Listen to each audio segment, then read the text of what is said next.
Hello dear friends, स्वागत है आपका आपके अपने चैनल फ्लुएंस एकेडमी में। दोस्तों, आज से हमारे चैनल फ्लुएंस एकेडमी पे एक नई सीरीज स्टार्ट हो रही है जियोग्राफी की। ये लगभग 45 से 50 घंटे की सीरीज होगी और इसमें आपको लगभग 70 वीडियो प्रोवाइड कराए जाएंगे। ये सभी वीडियो देखने के लिए आपको क्या करना पड़ेगा, फ्लुएंस एकेडमी को सब्सक्राइब करना पड़ेगा। और ये जियोग्राफी को हम लोग 4 भागों में डिवाइड करके सीखेंगे। एक तो एस्ट्रोनॉमी यानी कि अंतरिक्ष विज्ञान। अंतरिक्ष विज्ञान के बारे में हम लोग बारीकी से जानेंगे, तारों का निर्माण कैसे होता है, उसके अलावा गैलेक्सी क्या होती है, आकाश गंगाएं क्या होती हैं, और अंतरिक्ष में जो भी प्रक्रियाएं चल रही होती हैं वो किसके अंतर्गत हम पढ़ेंगे, एस्ट्रोनॉमी के अंतर्गत पढ़ेंगे। उसके बाद आता है एस्ट्रोलॉजी। एस्ट्रोलॉजी का मतलब होता है ज्योतिष शास्त्र।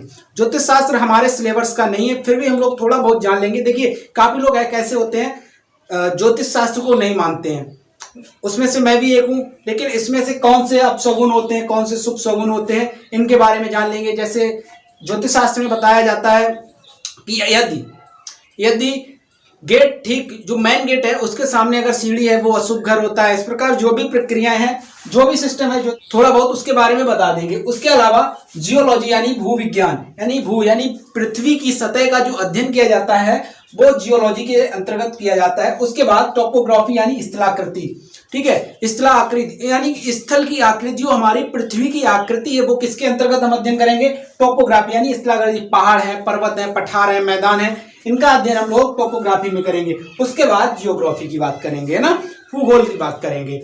तो सबसे पहले हम बात कर लेते हैं एस्ट्रोनॉमी की, यानी अंतरिक्ष विज्ञान की।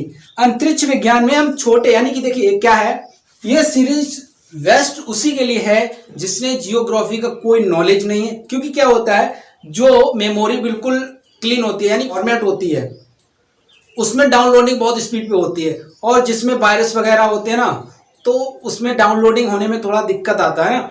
तो बस क्या है, आपको बारीकी से समझाएंगे, कोई दिक्कत नहीं है। और ये किसी भी एग्जाम में आप बैठ जाइए, ये आपको जियोग्राफी आपको जरूर मिल जाएगी, है ना। सबसे पहले हम लोग किसकी बात करेंगे, तारे की बात करेंगे। तारा क्या होता है, क्योंकि तारे से ही पूरा हमारा ब्रह्मांड भरा पड़ा है ना। जो हमारा अंतरिक्ष है वो किससे भरा पड़ा है, तारों से भरा पड़ा है। तो हम सबसे पहले बात करेंगे तारों का निर्माण कैसे हुआ। तो हम सबसे पहले बात कर लेते हैं तारे की। स्टार होता क्या है, जिसमें हीटो लाइटो यानी कि तापमान हो और प्रकाश हो।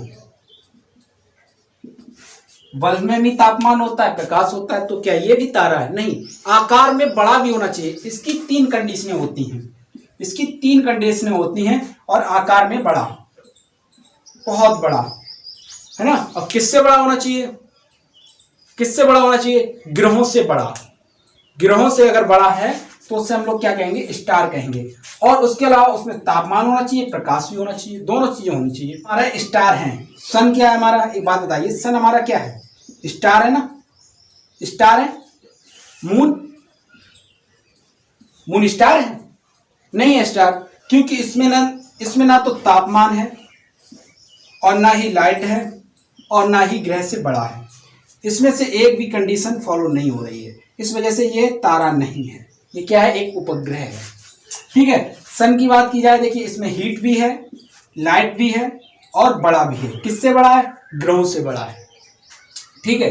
तो हम लोग स्टार की बात कर लेते हैं। स्टार यानी तारे का निर्माण होता कैसे है। तारों को निर्माण की बात की जाए तो हमारी जो गैलेक्सी होती है, आकाश गंगा, ये हमारी क्या है, आकाश गंगा है। दुग्ध मेखला, ये क्या होता है, तारों का निर्माण होता है। क्या होता है, तारों का निर्माण होता है। और तारों का निर्माण ये शुरुआत यहां से होता है। और ये होता कैसे है उसको हम समझ लेते हैं। यहाँ पे क्या होता है, हाइड्रोजन के बादल होते हैं। क्या होते हैं, बादल होते हैं, और दूर दूर होते हैं, काफी दूर दूर होते हैं। हाइड्रोजन के बादल होते हैं और बहुत दूर दूर होते हैं, मतलब विरल गैस होती है। इसको हम बोल सकते हैं विरल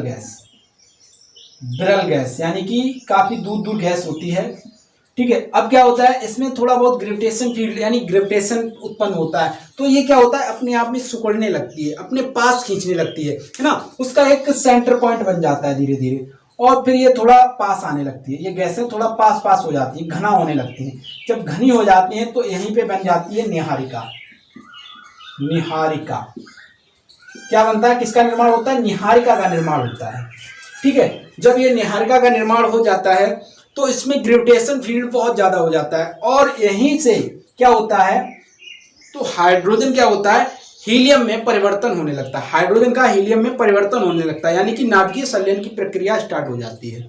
जब नाभिकीय संलयन की प्रक्रिया स्टार्ट हो जाती है तो किसका निर्माण हो जाता है, स्टार का। तो क्या बन जाता है, स्टार, है ना, तारा बन जाता है। और धीरे धीरे क्या होता है, ये तारे अंदर की तरफ जाते हैं ना, अंदर की तरफ जाते हैं और यहाँ पे अंत में आके ब्लैक होल बन जाते हैं। तो इनको हम लोग एक स्ट्रक्चर के माध्यम से समझते हैं, किस प्रकार तारों का निर्माण होता है और किस किस परिस्थितियों से होकर गुजरता है तारा, उसके अलावा इनका अंत किस प्रकार हो सकता है। ठीक है, हम लोग जानेंगे तारों का निर्माण एवं विनाश कैसे होता है, इसके बारे में चर्चा करेंगे। अभी हमने जैसे आकाशगंगा बनाई थी और उसमें बताया था कि तारों का निर्माण शुरुआत यानी कि यहां से होता है और धीरे धीरे धीरे धीरे धीरे धीरे धीरे धीरे अंदर की तरफ आ जाता है और अंत में क्या होता है, ब्लैक होल बन जाता है। तो उसी को हम समझेंगे। क्या होता है, यहाँ पे हाइड्रोजन के बादल होते हैं, हाइड्रोजन गैस होती है, बहुत ज्यादा दूर दूर होती है। क्या होती है, बहुत ज्यादा दूर दूर होती है, ये एकत्रित होने लगती है, पास आने लगती है। तो उसी को हम देखते हैं। ये हमारी हाइड्रोजन गैस है और बहुत दूर दूर है। क्या है, बहुत दूर दूर है और ये आकार में भी बहुत ज्यादा है ना। और ये क्या है, इसको हम लोग विरल गैस कहते हैं। क्या कहेंगे, विरल गैस, विरल गैस कहेंगे। बहुत ज्यादा दूर दूर है ना। हाइड्रोजन जो गैस है बहुत ज्यादा दूर दूर है, बहुत ज्यादा बीच में फैली हुई है और इसको हम लोग स्टारर नेबुला के नाम से भी जानते हैं। स्टारर नेबुला, ठीक है। अब क्या होता है, जब ये गैस पास पास आने लगती है, यहाँ पे क्या हो, विरल गैस से स्टार नेबुला, ये जब गैस पास पास आने लगते हैं यानी कि हाइड्रोजन के बादल जब पास पास आने लगते हैं, क्या होता है, पास पास आने लगते हैं, बिल्कुल पास आ जाते हैं। क्योंकि इनमें ग्रेविटेशन, जब कोई चीज राउंड करती है इस प्रकार, अगर कोई चीज राउंड करेगी इस प्रकार, जब ज्यादा स्पीड पे राउंड करेगी कोई चीज, तो उसमें ऑटोमेटिक क्या होगा, ग्रेविटेशन फील्ड उत्पन्न हो जाएगा।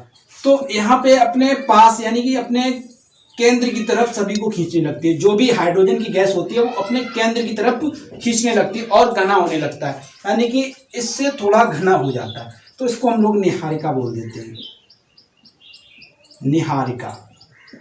ठीक है, बात समझ में आ रही है। और जिसको कुछ नहीं आता उसके लिए बेस्ट है ये। और जब ये पास आने लगती है तो इसमें क्या उत्पन्न होता है, हीट। भाई जब कोई ज्यादा किसी चीज को ज्यादा दबा दिया, जब बहुत ज्यादा दबा दिया, दबाते रहो तो उसमें एक ना एक दिन हीट उत्पन्न हो ही जाएगी। हीट होगी, जैसे मान लो हमने किसी चीज को पीटना स्टार्ट किया, मतलब चारों ओर से दबाना स्टार्ट किया, तो क्या होगा, उसमें हीट उत्पन्न होगी ना।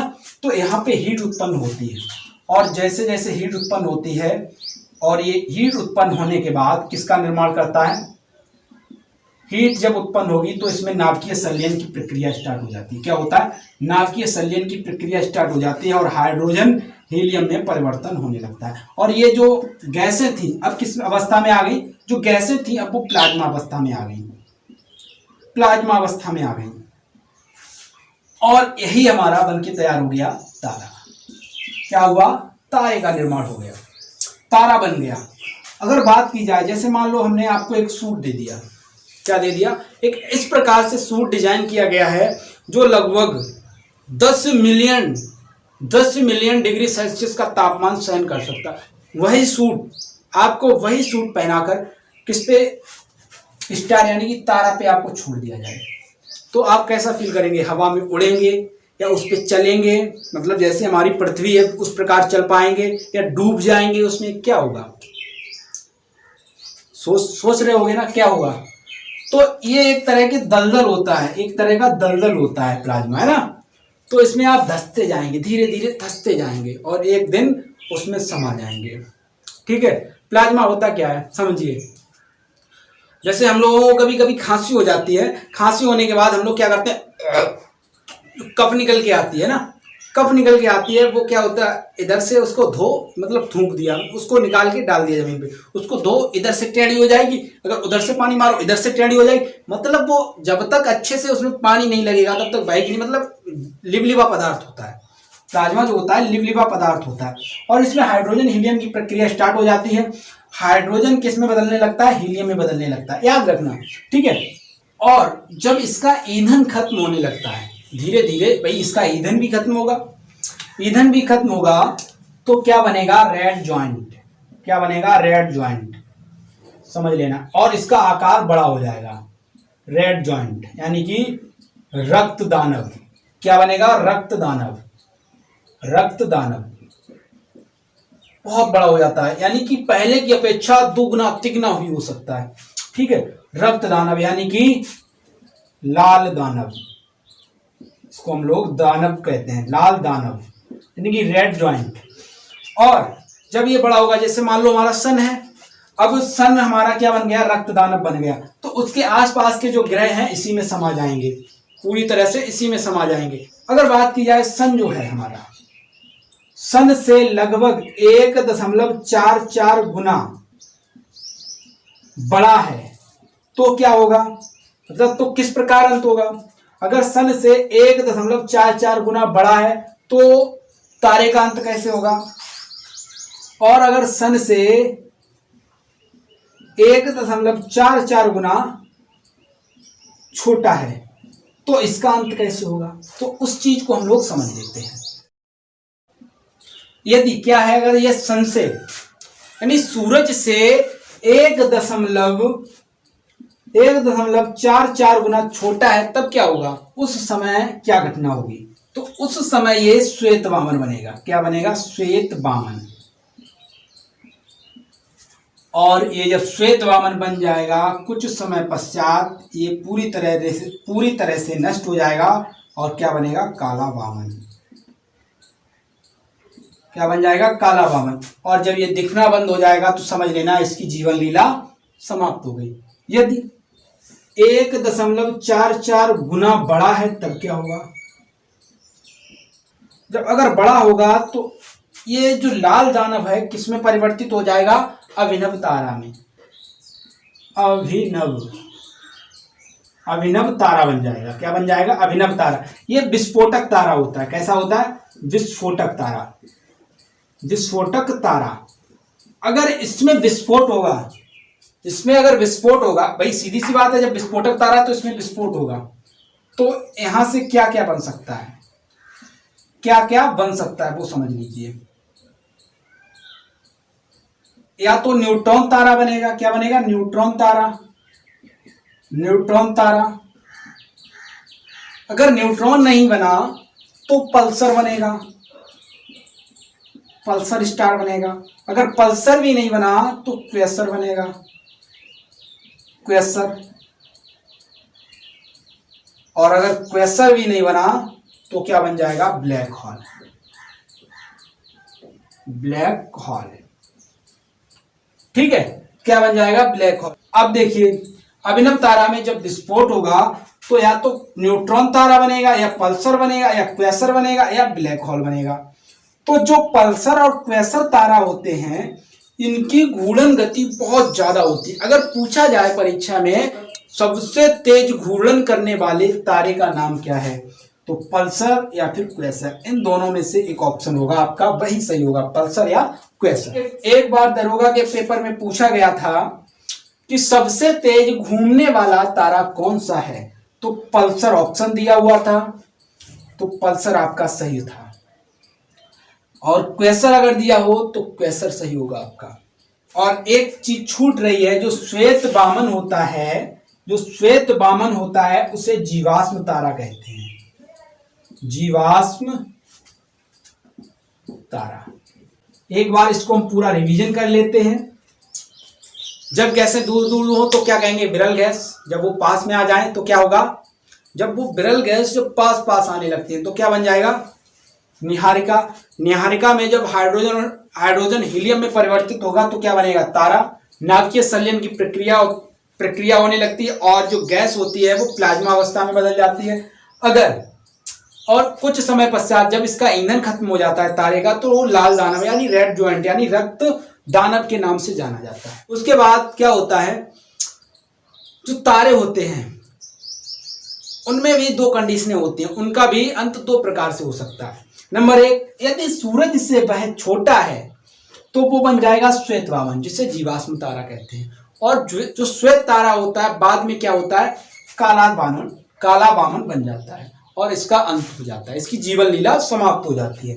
उसके बाद सूर्य से बड़ा तारा था, क्या हो, अगर वह सूर्य से बड़ा तारा है जिसका अंत हो रहा है तो वह अभिनव तारा बनेगा, जिसे विस्फोटक तारा कहते हैं। क्या कहते हैं? विस्फोटक तारा कहते हैं।